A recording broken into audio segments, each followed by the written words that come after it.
So this one's called So Who's to Blame? So the other day I woke up for some random reason thinking about Dr. David Kelly. So he was that guy that blew the whistle on Tony Blair's and what was his advisor, Alistair Campbell's dodgy dossier that took the UK to war in Iraq and led to the deaths of over a million Iraqi people. So Dr. David Kelly knew the truth, that this was a fabrication, it was lies. And he was a brave guy. He basically must have known, he probably knew he was being monitored. He knew that if he spoke out and gave that interview to I think it was a Guardian journalist, Andrew Gilligan, they were going to bump him off. And I'm sure he knew that in advance, but he still did it anyway. Now there's a word for that, isn't there? Bravery. You know, he was a brave guy who was prepared to do the right thing at great personal cost. Another one that again I started thinking about at the same time as David Kelly was Robin Cook, who made a brilliant speech in the House of Parliament, again being just blowing the whistle on what Blair was up to. So these people I still hold now. They'll go down in history as people that spoke out at great personal cost, as I say, and they spoke truth to power. And all of this happened well over a decade ago now. And it's my belief that if we still had that generation of people in positions of authority, Divock 91, the stunt that was pulled in March 2020, it just wouldn't have worked. There would have been a critical mass of Dr. David Kelly's and Robin Cook's at various levels in politics, journalism, in the also in the National Hoax Service as well. You know, these people would have spoke out and said, no, there is no what do you call it? It's not happening. There are no there is no word that begins with P. So yeah, so as I say, like Britain, it's my belief that Britain wasn't the same place as it is now. Even 15, 20 years ago, completely different place with quite different value structure. Although those values were changing, there was, as I say, still this hardcore of old schoolers who had much better morals. So who's to blame for Divock 91? Well, the simple answer is it's the 70 or 80% of the population who were weak and morally corrupted, and they went along with it. Now, a lot of these people, they'll bleat, won't they? Maybe that's a good apt description for them. They'll bleat that it wasn't their fault, that it was Jill Bates who deceived them, and Klaus, and Van what's his name. But from my point of view is that what actually happened was it's just a symptom of just a moral decline in Britain, that too many people just looked after number one. Morality isn't important to them at all. It doesn't seem to give them any satisfaction.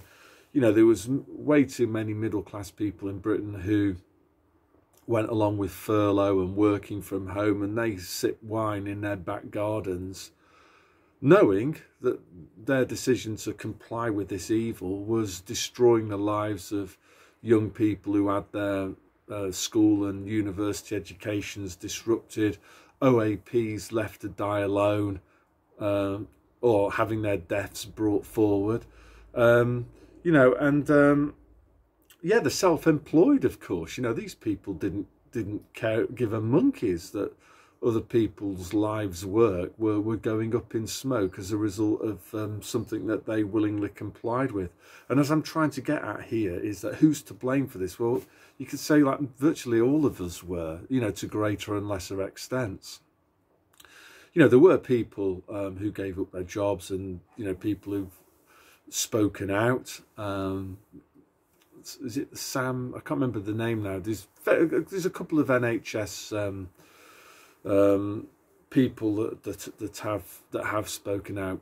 To my knowledge, no journalist really has in a way that's been effective. You know, that's been you know, on the newspapers front pages, or even been on TV.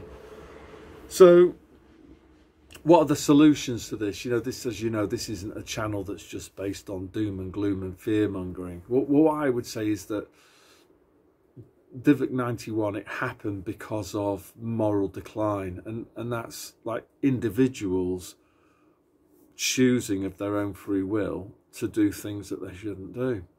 So how do we fix this problem? Well, if the problem is down to individual failings, the solution, it's not just going to be like swapping one government for another. This, you know, like sitting back and waiting for somebody to solve it.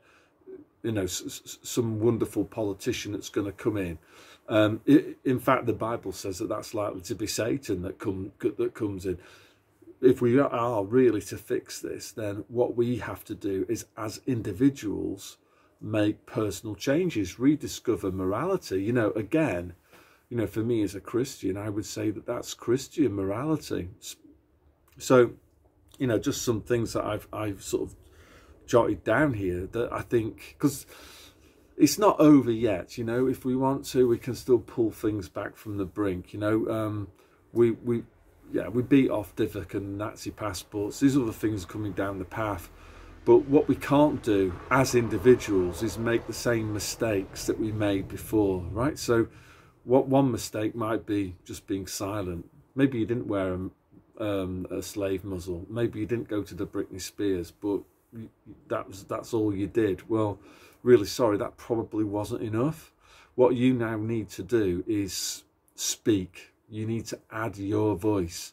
You need to speak the truth. That's putting it very simply. Speak the truth always. Even if it feels uncomfortable, you have to tell the truth. If we all stay quiet, bad things happen. So that's the first thing. Second thing is, in your own dealings with people, you know, stop trying to be economical with the truth or scam people. Or I know not everybody's like this, but it's just become a cultural norm, I think, in Britain. You know, as I say, I knew this guy who applied for, he got £50,000 bounce back loan, and he didn't need it, wasn't really entitled to it, but he decided to get it. As far as he was concerned, it was like the Tetley Bittermen, if you can't beat them, join them. Well, that's wrong. If we want things to improve, as Gandhi says, we actually have to be the change that we want to see. So stop trying to be dodgy, stop trying to scam people, be economical with the truth, pulling devious plans, just be straight. You know, obviously don't steal, you know, and then also on a positive note, like value hard work, work hard. You know, at the moment, obviously, what I would say is work hard out of their system. Don't take part in their system, but working hard might be helping your neighbour fix his fence. So, you know, he doesn't have to hire, you know, somebody professional who then goes through the tax system. Just help each other.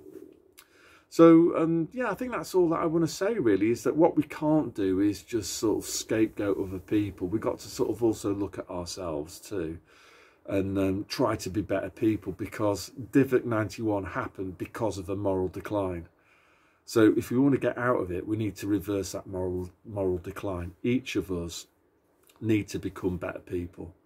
And as I say, like, I think probably the most important one is just speaking the truth. Don't let people, I will use a crude phrase. Don't let people bullshit you. You know, and if you see something that shouldn't be going on, speak up. Don't turn a blind eye to it, because if turning a blind eye to it, you're allowing it to happen. So that's all that I want to say. So God bless.